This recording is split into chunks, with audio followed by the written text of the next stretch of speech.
There's been a lot of exciting board games launching in the past few months, and I just want to take a little bit of time to let you know of the campaigns that I backed and why I chose to back those games. This isn't going to be a super in-detailed video, but if you do want to check out any of these games, I do offer coverage for each and every one of them, and I go over games really quickly, letting you know all the details in just a few minutes. So if you want to see any of these games, just feel free to search the name of the game and then Shelf Clutter in the search bar on YouTube. That'll get you a really quick summary of the games as well as my thoughts on them. I was intending to have this as part of my weekly upcoming campaigns video, which if you haven't checked out before, I definitely recommend it. It's really what I specialize on in this channel, but I thought it'd be fun to do something a little bit different here and give you a little bit of insights into the games that interest me.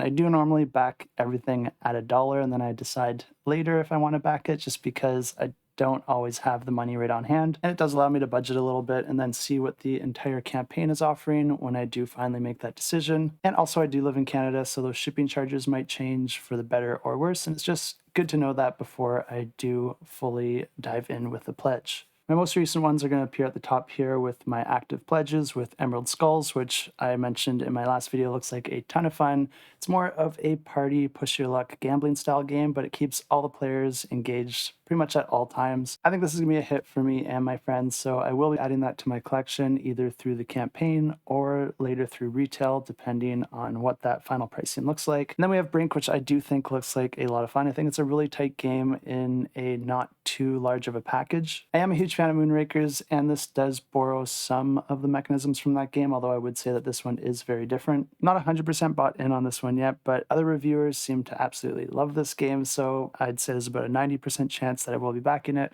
I do like the team, and I do like what they're doing, and I'm happy to support them, and I will most likely be getting a game that I really love out of it, so I think the odds are in my favor with that one. It'll just depend on finances. And then we have Deep Regrets, which looks like a really fun spin on a fishing game that also incorporates madness, where you're kind of changing your goals of what types of fish you want to catch as the game goes on. It also introduces a light push your luck mechanism, and Push Your Luck is a favorite of mine. I don't really have a straight fishing game in my collection right now. I have gone through a few, but they've always left my collection. I think this one might stay. I love the artwork, I love the theme, and I love how it's not completely realistic, which I think does add to the fun. Phantom Ink Arcana, I'm definitely grabbing a copy of. I already have the original game, and it's been a blast for everyone that I play it with, and this one is just going to be adding more into that game. And also, I do like the foil cards that come along with it. Going into some of the campaigns that have already ended, we have Ada's Dream, which I will 100% be backing because I think that game looks like a lot of fun. It's very rare that there's a big Euro game that I'm really super interested in, but this one definitely makes the cut. Then Agemonia is a game I already have. I haven't played it yet, but I'm really confident that I will like this one, so I would like to get the additional content. And just from looking into the changes they're making with this new campaign, I think they did a fantastic job listening to feedback from their customers, and they've made some small but important tweaks that I think will just allow you to explore more and just have a lot more fun in the world. And then we have Return to the Seventh Citadel, which was a no-brainer for me. I absolutely love Seventh Continent, and I love Seventh Citadel even more. This is just going to be adding more content into that game, but whenever there's a campaign for a game that I plan to keep in my collection for a really long time, I tend to just always get everything for that game because I only have a few games that really stand the test of time with me. I try to keep my collection fairly slim, and for the games I do choose to keep, I don't mind putting more investment into those and also helping to support those creators. How to Save a World is another amazing Euro game that I did actually get to play before the campaign even launched. The designer actually taught me this one. I think he did a fantastic job with it, which is really impressive because he is a first-time designer. But this game has a lot going for it, and there's a lot of mechanisms in this game that you won't find in any other Euro games. Plus, the theme is a ton of fun because you're essentially investing in 3 different projects with the hopes of at least one of them stopping a meteor that's about to destroy your planet. Earth in the New Abundance expansion, I think, is a great back for anyone who's interested in it. It's probably one of, if not my favorite tableau builder. If it's my choice, I'd much rather play this than Wingspan or Terraforming Mars, which are both games that I do enjoy. My one complaint with this game that's holding me back is the artwork, because they did choose to go with just realistic pictures of the different plants and animals, and I just don't really like realistic pictures in my games for whatever reason. I wish they went more with the Wingspan approach on the artwork because I think that just looks so much better out on the table. I'd say there's probably a 40% chance that I do follow through with that pledge, but if I do find the game secondhand or something for a reasonable price, I would definitely be adding it to my collection. I'm just not sure I want to pay full price for this one. Lightspeed Arena is a game that I was almost certain that I was going to back, but in the end, it still does use an app. And although that app is integrated in a way that I think adds to the game and makes the scoring a lot nicer, I think it also removes some of the impact of measuring things out and calculating which player actually won. And I think that anticipation is a fun aspect to the game. So although I am very interested in this one, I think I might actually rather prefer it with the manual scoring, even though it does add a lot more time to the game. But this is a really quick game to play to start with, so it's not a huge ask. That being said, I'm not sure how much I'd actually play this, and there already are some previous versions of this game that you can go buy secondhand or in retail at a much better price.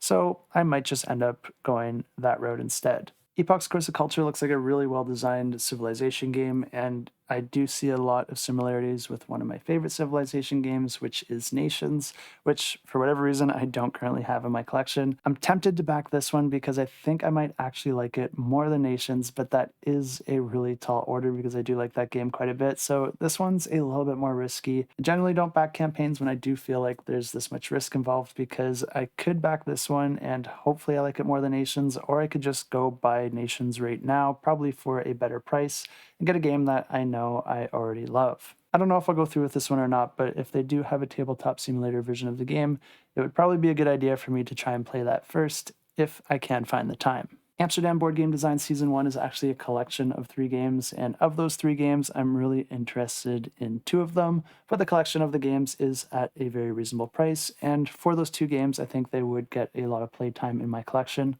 They are lighter games, so they're super easy to table, and the 2 that I'm most interested in are Grachenpand and Babel. Babel has this really interesting mechanism of players trying to figure out the other players' languages, and then Grachenpand has a sort of set collection element, but avoids a lot of those issues that I normally have with a lot of set collection games, and offers a lot of ways that you can push your luck, but then try to get certain combinations without a whole lot of randomness. A lot of set collection games really focus on a drafting element where players are all competing to try and get certain sets of cards, but you don't really know what the other players are going for until you draft the card yourself. To me, this always just creates an illusion of choice that I am not a huge fan of, because even though you are choosing the cards that you want to draft, 2 or even 3 other players could end up going for that same set of cards, and then you're all sort of blocking each other because you all chose the same cards, which makes it much more difficult for you to get the sets that you need. All the while, the other players have no competition going for the cards that they need. To me, that just still feels really random, and I'm happy to say that this game does not have that problem. For the Wyrmwood campaign, I do already own a Wyrmwood table, and it's an amazing table. I definitely recommend it.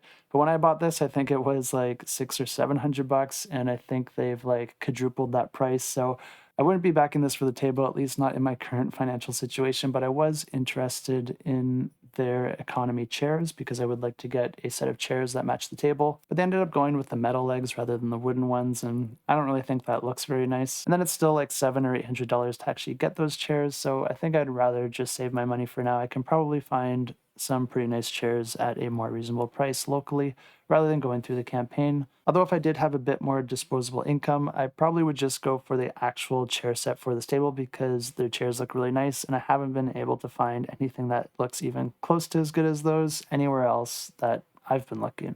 Finally, we have Power Vacuum, which is an awesome campaign. I definitely recommend going ahead and checking that one out because they are offering a bunch of games at a very great price, including Power Vacuum, but they also have their previous game on there, Roll Camera, which is the one that I am more interested in.